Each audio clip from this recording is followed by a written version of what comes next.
From Impact Alpha, this is your Impact Briefing for Friday, June 5th. I'm Monique Aiken, today's guest host. Today on the briefing, we're going to do things a little bit differently and go a bit longer than usual. In a few minutes, I'll be joined by some special guests to reflect on the events of the last week, triggered by the extrajudicial killing of George Floyd. Our aim is to share with listeners what this moment is like for us as Black men and women in finance and impact investing. And to begin to ideate on solutions, ways to take action and mobilize, given the energy and attention around criminal justice reform and racial justice right now. How can we leverage the current attention on systemic racial injustice to usher in a new, more equitable normal? Before we are joined by the folks for the roundtable, a few headlines. In its coverage this week, Impact Alpha looked at small funds like Runway Project and Boston Impact Initiative that are modeling a new financial infrastructure for supporting Black and Brown entrepreneurs. And an eclectic set of investors that are changing the narrative. If racism is a systemic risk, investing in racial equity and justice is a systemic opportunity.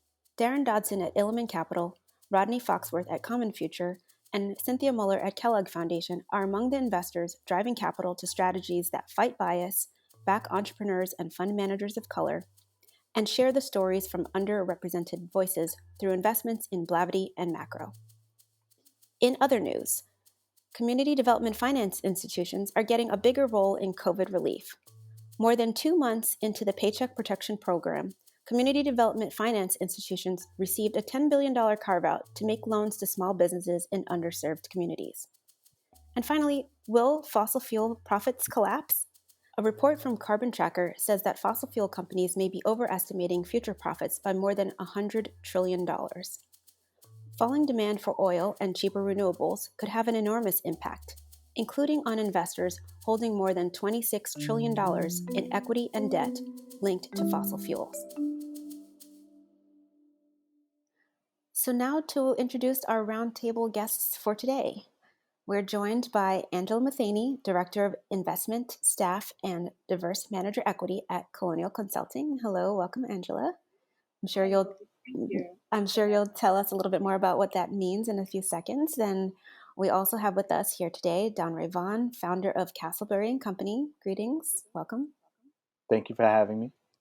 And finally, Demetric Duckett, Managing Director, Capital for the New Majority at Living Cities.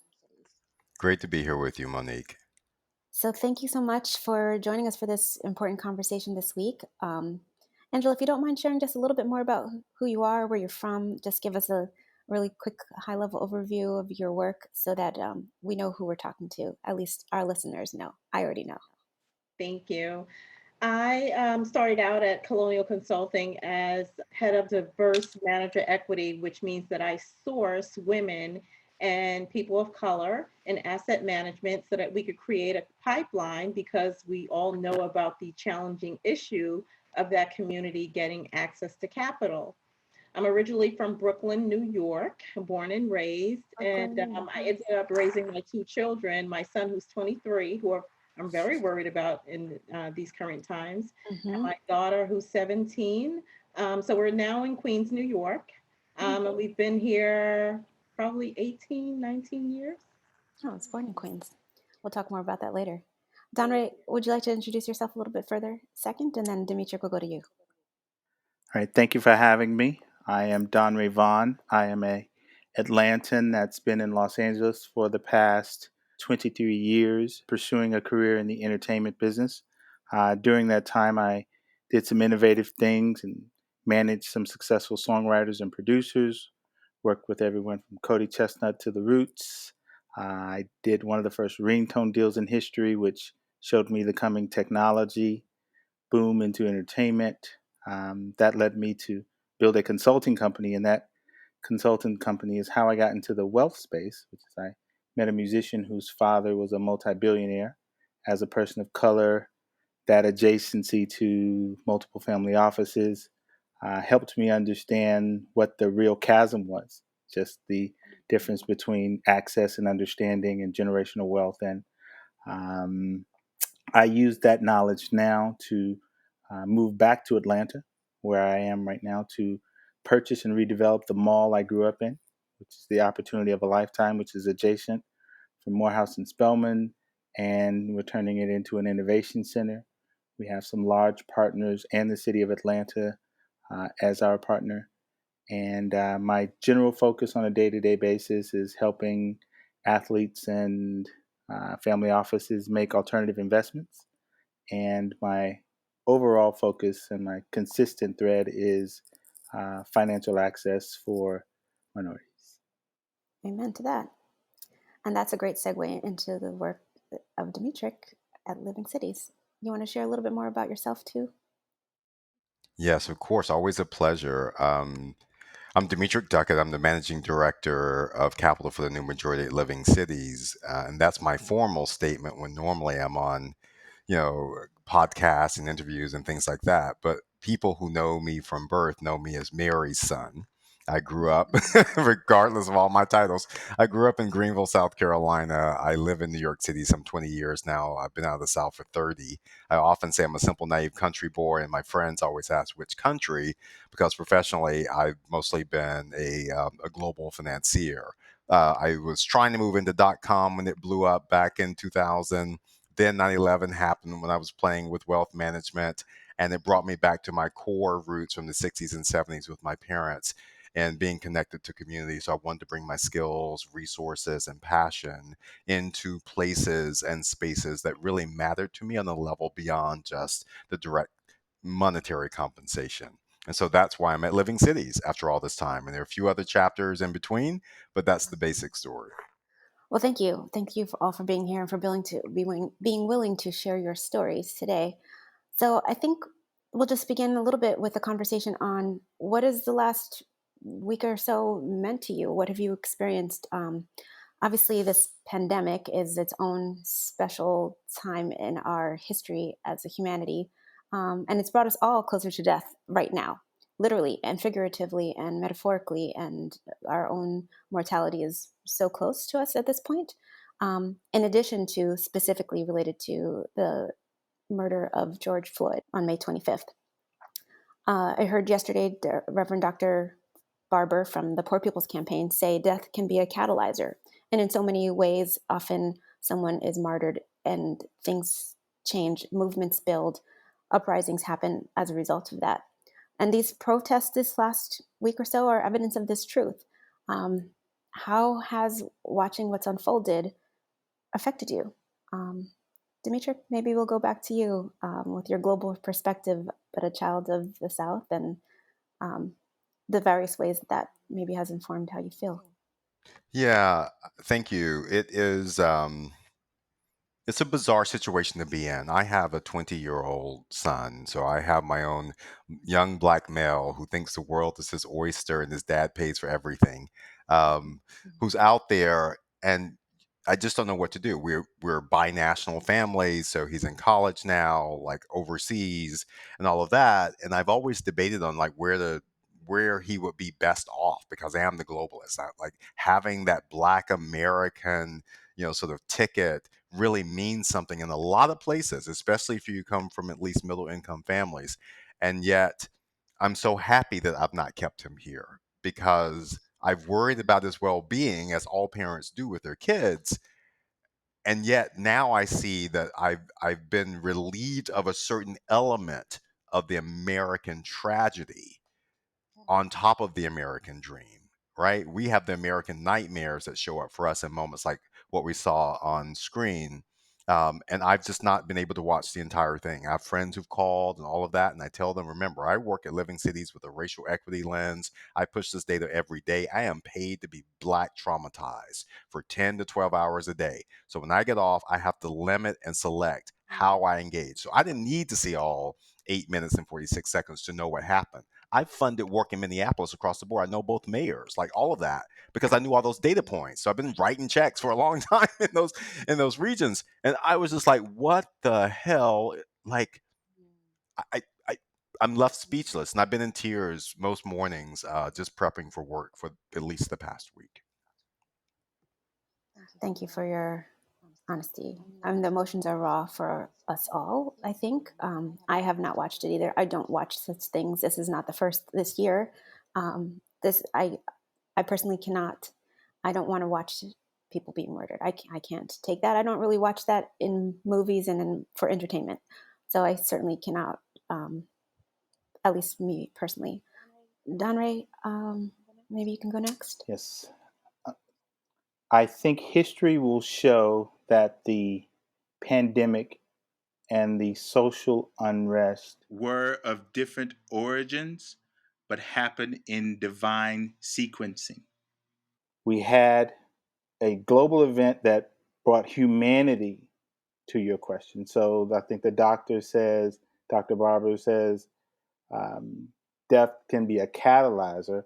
I'd argue that death became the equalizer, and it made everyone vulnerable.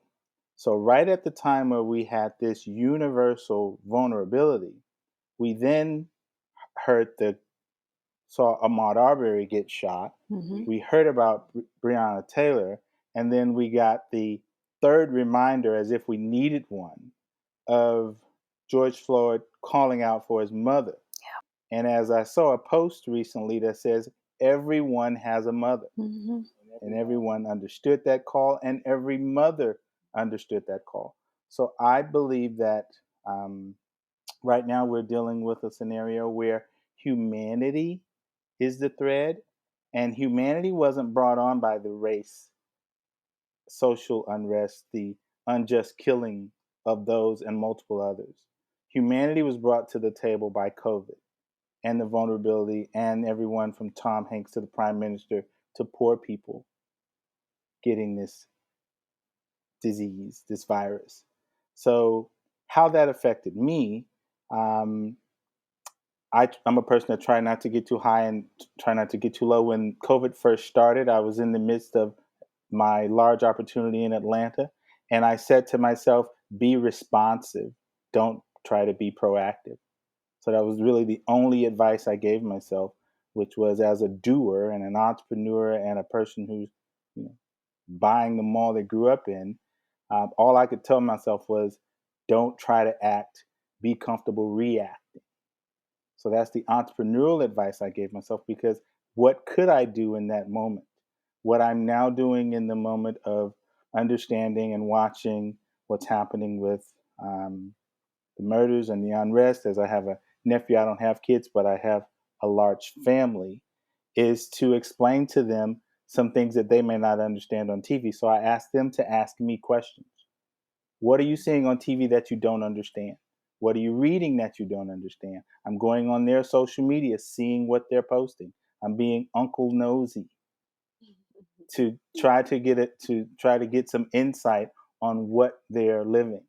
And I think what I'm now understanding is that they don't understand why this happened. They're quick to want to be frustrated, and they have a sense of what history is like. But I do believe that this is the perfect time for universal change. Thank you. Angela, as a fellow Black mother of sons, mine is only 13 months old, so he's still cute to everybody. He's very, very cute to me. But I'd like to hear your perspective. Certainly, we're watching from a different vantage point as mothers, but as Black women, and you've been in finance for a long time, and we've shared some thoughts about long careers in finance and how race shows up in that, and we've seen the hashtags. Maybe we'll give you a chance to tell us how this has made you feel and how it's affected you and your family. I was struggling, unfortunately, because I grew up in community housing in a very Black neighborhood where culture means everything. And I've seen the best of people, the worst of people. So this wasn't so explicit to me, unfortunately. And I'm also worried that I'm becoming a little bit desensitized to the loss of loved ones. I had 6 uncles and I only have one left. Oh my God. My father was murdered when he was 27. So was my brother. In 2006, he was murdered when he was 27. And so I sat finally in the chair in my bedroom on Saturday, and I finally broke down and I cried. And then I cried again today during the funeral, and got my hallelujah moment on during Rev's sermon. because he was speaking the truth.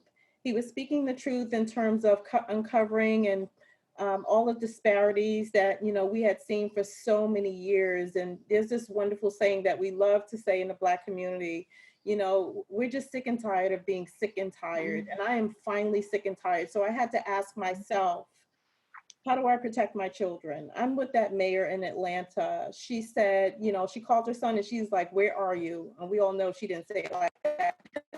But that would have been the call that I made. I called my nephews. I have a 23-year-old son. So I knew where he was and where he is on this issue. He's going to watch from afar, but he did want to get his protests on. But I have some nephews who are out there and they want to march and they want to fight. And I was thinking, all right, I got my bail money ready for everybody. But I needed to know who I need to get it ready for and where is everybody. So, my heart is torn and I was just looking for my superpower because I sit in a place in finance where I can make a difference. We're trying to get access to capital to women and diverse asset managers every day. And we're hoping that we're going to equal the playing field.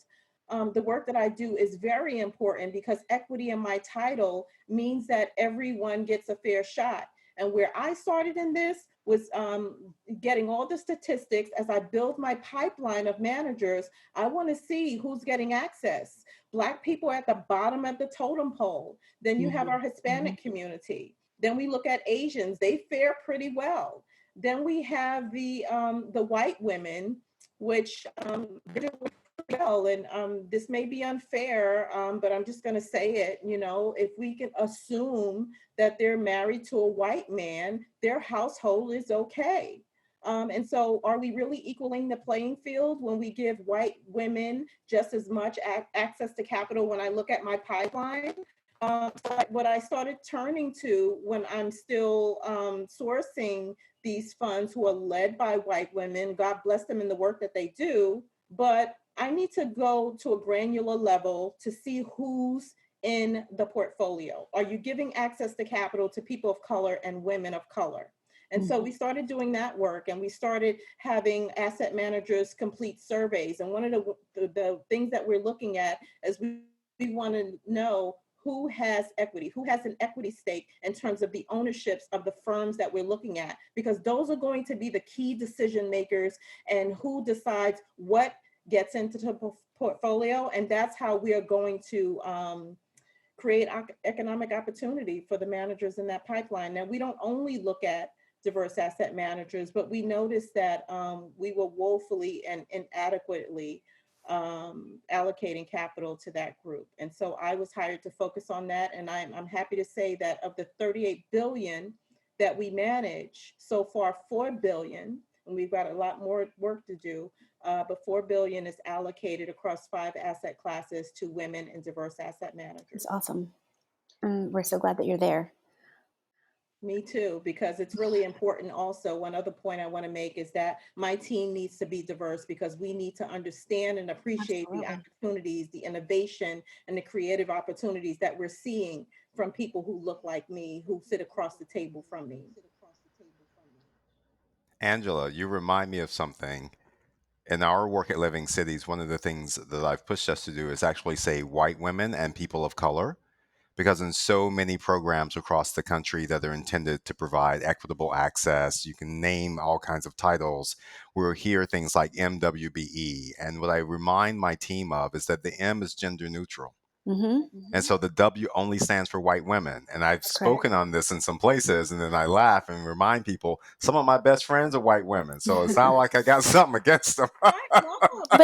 but language matters, and it is obfuscating because as if the people of color does not include women too. That's yeah, right. People say let's call a spade a spade. I'm saying let's call a white woman a white woman, so we know exactly what we're talking about. Don't mean they got to be bad, right? That's not necessarily the problem, but let's do the math. And so in some of our research, we've looked at some programs, some access programs in a number of different places through some of our procurement cohorts and other things. And what happens is when people blend those numbers, they're actually obscuring the fact that the lion's share of the opportunity ends up going to white women in those programs. So the overall participation in capital access and other things may look like a wonderful area of progress. But when you actually disaggregate that data, you start to see that there's a little bit more to understand. And I just feel like what we're dealing with in society right now on all of these levels, the data around COVID and who's impacted, the data around who's being murdered and who's not, the data around who's being stopped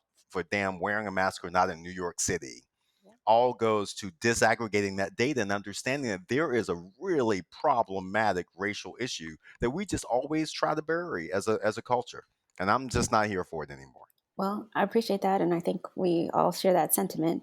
We have seen promising things coming out of some corporations. There are people who have been authentically in the work for a little while, and there's who are, I guess, hashtag activists who want to say something, but it may or not be meaningful.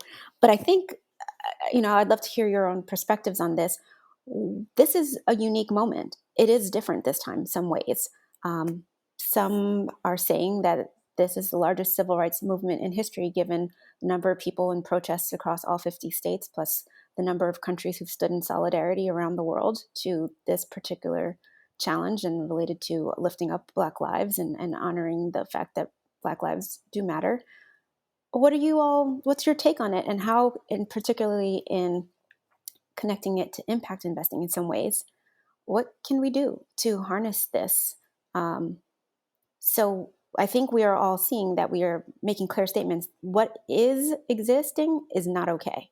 And I always say we have to go hard in the opposite direction in order to get the balance, because the system was inherently set up patriarchally with the colonizers at the top. And, not much has changed in 200 years. The documents that were founded on this country were founded to benefit certain people. That is a social contract, as stated by Dr. Bob Ross at Mission Investors Exchange virtual conference the other day. I think it was an apt statement. So how do we get a new social contract going? Dr. Darren Walker from Ford also said we need a social contract. What is that, though? What is that social contract? President Obama yesterday in his speech said we need to make the status quo uncomfortable. Well, it's been uncomfortable for many of us for quite some time. I think the unstated sentence is who is it comfortable for? And what do we do to upend that in some ways? Love to hear your thoughts on that. And maybe Donray will go to you first. Okay. Well, as I said earlier, I think that the pandemic put us on a universal mindset. That's why I think you see the 18 countries also protesting on something that happened on American soil. I think where we go from now should be a couple of ways. I think now we have the unfortunate opportunity of momentum. I don't want to say that those people died, but there's nothing that we can do about their deaths. There's only things that we can do about the near-term future and long-term future. I think that's one of the ways we can honor them, right? Yes. So I think we take this moment and we catalyze it, and we also put some deliverables behind it. And not everyone should run towards activism. Not everyone should run towards diversity. Maybe some people run, 18 months from now with metrics. So who are the people who are building? Who are the people that are going to check the builders? Who are people that are going to build a data set? So I think that what I'm telling my group that we're going to do is we're going to come up with a 24 to 36 month strategy, and we're going to have metrics in there where we're not only checking ourselves, but we're asking our investors and our partners to check us also.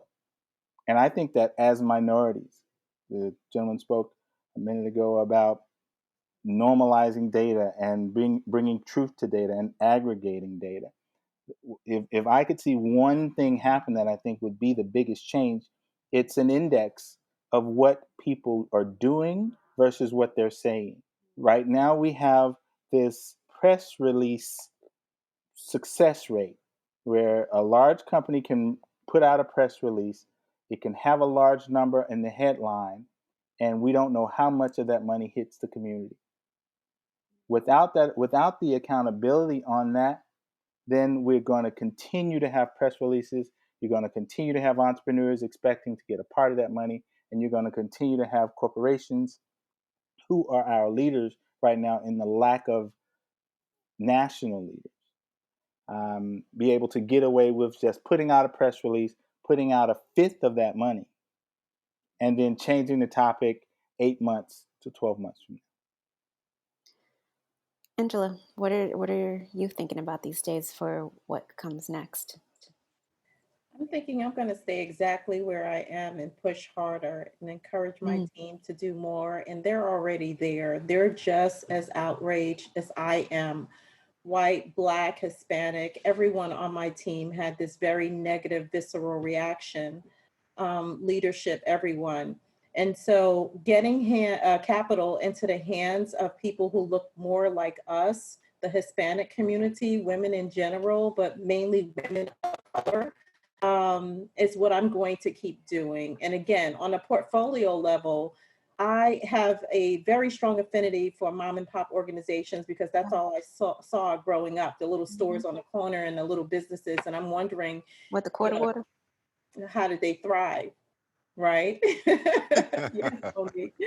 And back then, nobody was going to loan you money. You can walk into the bank.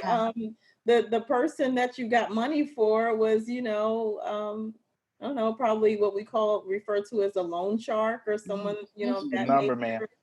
What was that? The number man. Yes, the number man. That was your, the You will pull person. ball tickets. They used to pull tickets. Yes, that's where you got your capital. And so entrepreneurs, small businesses, ideas that we're not appreciating because when you pitch your business or you pitch your idea, because you're a woman of color, you're doubted maybe, or you have to work that much harder, or they pass on the first fund and they say, see you probably in the next fund. That's what we're working towards.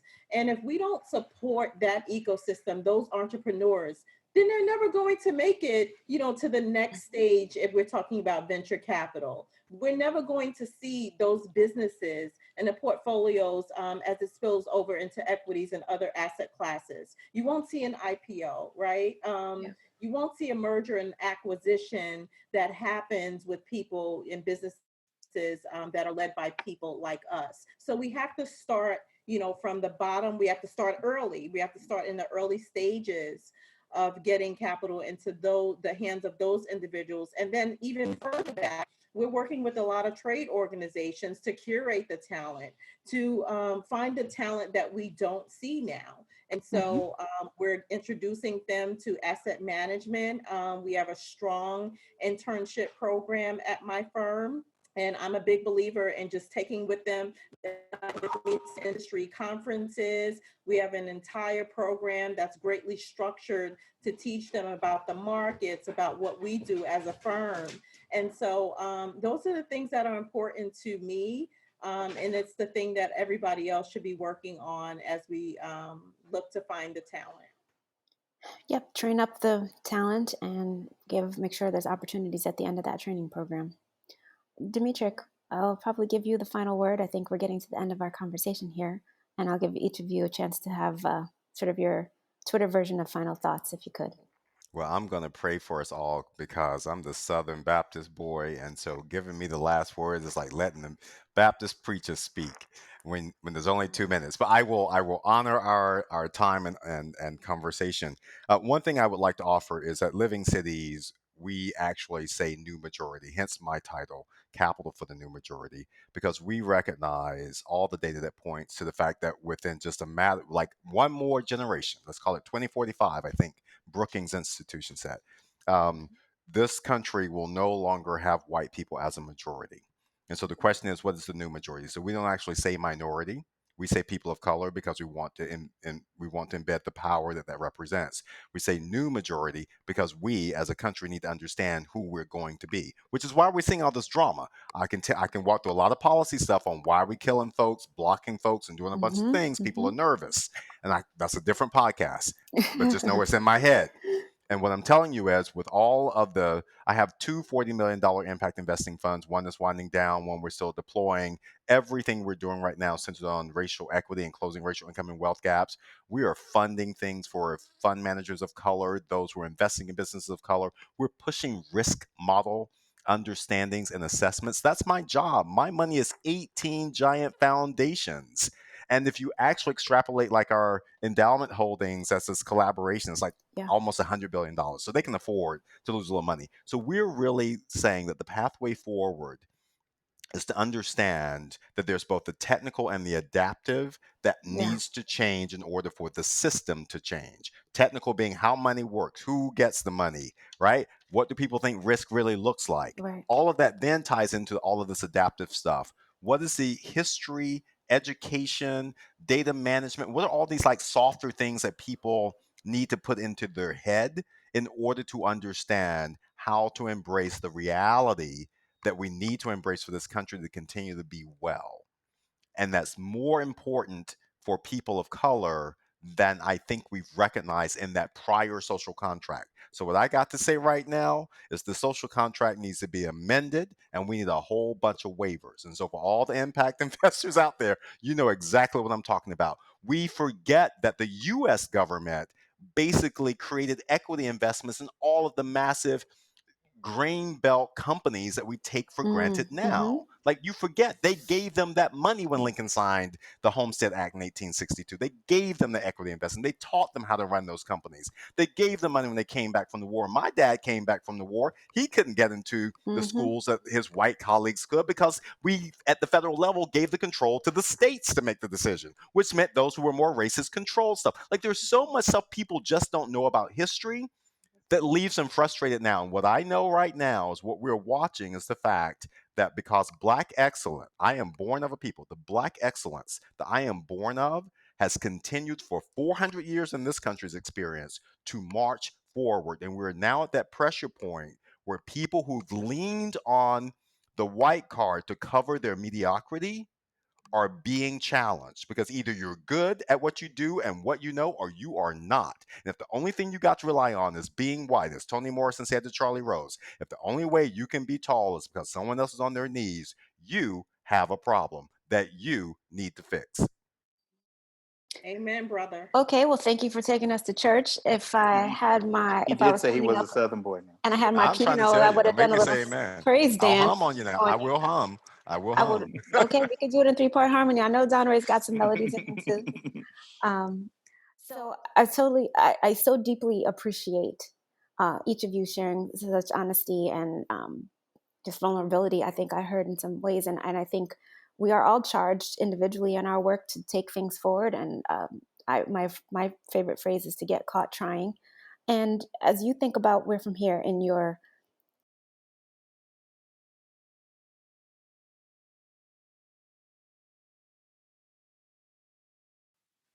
What I want to leave is the fact that we know that the system is nested and complicated, but I think we just unraveled a lot of things because thank God for iPhones and the video. So now America sees, and hopefully they're woke. And we are coming, and we're coming strong. We're coming hard. We're coming fast. We need a lot of policies, and I'm going to work in every way I can to unravel what I call economic redlining.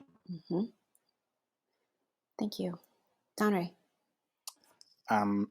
What I want to use my time to communicate with the listeners of Impact Alpha that we all are of like minds. So if you've made it into this 30-minute podcast and you're still with us, then you've already decided that the world can be better. So how do you use your power to do something for others? Entrepreneurs oftentimes ask me a path to success. So I tell them to spend a part of their day working on their own things, and then another part of their day working on other people's things. And those other projects may open up doors that they didn't see coming, or create new relationships, or create new ways to look at things. So what I will say to the like-minded individuals who have made it this far into this podcast is that you have immeasurable power. You have privilege that we won't discuss right now, but let's use that privilege for benefit. If you decide right now that you're going to help somebody, return an email, provide for, pay the conference entry fee, ask a person, what can you do for them? What can you do? Small, big, large, tall. Do something for somebody. Make it sizable. and do it again and do it again. And I guarantee you opportunities will come, not only for the person that you blessed, but opportunities will come for you also, because the problem is we have a flourishing economy with only part of the economy, only part of the civilization in the economy. What happens when we add the other part to the economy? It's a multiplier effect. It's a multiplier effect. Thank you for the time. Demetric, in your 40 characters or less. I will do my best. I was about to sing a hymn. Mm. But, we do and down south, we say we're going to sing an A and a B because, you get to do your theme song at the choral and then blah, blah. And speaking of the choral, Donray, you mentioned something earlier about people doing the part that's their part. And what I'm reminded of, is, at least as I think of it, is that this motion that we're in, this notion of social change, is sort of like a choral performance. It's like a choir. It's like sitting in the black church. Everybody can't sing, but a lot of people know how to clap. They know how to pat their foot. Some of them know how to nod their head and hum along. Some will shout and wave their hands. Some will tell others they need to come listen. Some of us will sing solos in the choir. Some of us will play the piano, beat the drums, strum the guitar. We'll sing in harmony. We'll do all these different things, duets, all these different things. And what I want to encourage people in the world who believe the way that we believe that the world can be better, I want them to remember that you can do your part. Even if all you do is sit in the audience and pat your foot, you're helping to keep the rhythm. The other simile that I heard is that social change is like a tree. And so the idea being that each of us is like a leaf, and as one single leaf, you may think you actually don't matter. Like, what can I do as a leaf? I can't change this tree. But the reality is you have to live in hope. And we know what hope is. We've heard Dr. King preach on it in the past, and I've heard Peter Gomes, when he was alive, talk about it at Harvard. Hope is what allows us to continue to produce ripe fruit even in the dry season. For though we may not see a cloud in the sky, we know the rain will come again to replenish the earth. So, as that leaf, what you need to remember is that you should act in hope, knowing, believing, hoping that other leaves are doing the same thing you are doing, because that tree needs all these leaves to live. And so each branch is like these countries, or like these different veins, investments, other things, social systems, and that trunk, those roots, are all of the stuff we're trying to get to change. And so as the leaf that you are, act in your commitment, your passion, in the hope that others are doing the same, because if enough leaves are jumping, that tree has got to change. So in closing, I say to the listeners, welcome to the work. And I will just quote President Obama yesterday saying, I'm not asking you to believe in me, I'm paraphrasing a little bit, in order to drive change, but in you. So I think that charge that you just mentioned, Demetric, is exactly the same ethos. And I thank all of you for being with us today. And thanks. Thank you for having us, Impact Alpha. Thank you. Thank you, Monique, for hosting the podcast today. I appreciate it. Yes. That's it for this week's Impact Briefing. You can read more about all these stories at impactalpha.com. Only subscribers get full access to Impact Alpha content, including deal flow, job postings, and a Slack channel. Podcast listeners get half off the subscription price. Just use the code BRIEFING50 at impactalpha.com/subscribe. Thank you for listening, and thanks to Angela, Donray, Demetric, and our producer, Isaac Silk, who also wrote the theme song. I'm Monique Aiken. In my day job, I'm Vice President for Programs at Mission Investors Exchange. Please make sure to check back next week for the latest impact investing news.